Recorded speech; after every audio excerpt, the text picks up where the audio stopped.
So when it comes to depression treatment, a good history, a good examination physically as well as psychological symptoms are important factors.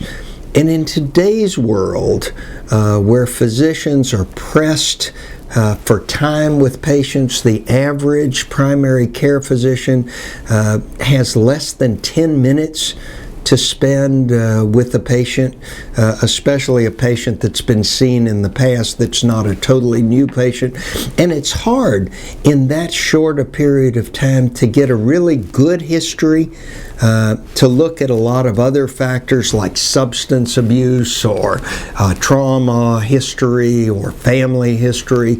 And if a person is seen by a mental health physician, it's possible that they may not do an adequate job of ruling out physical causes of what looks like depression. For example, a low thyroid can look like depression.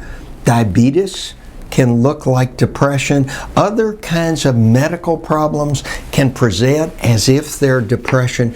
And so it's important first to take a good, adequate history of symptoms, as well as looking at a family history for depression, ruling out other psychiatric problems, for example, bipolar disorder, when you're looking at depression, and then to do a good physical exam to rule out the medical causes of it.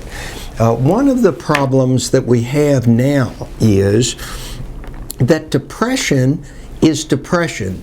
The symptoms of depression are the same whether the person is suffering from a major depressive episode or a bipolar disorder depressive episode.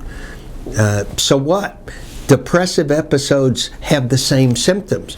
The problem is the treatment for bipolar depression is very different than the treatment for major depressive disorder.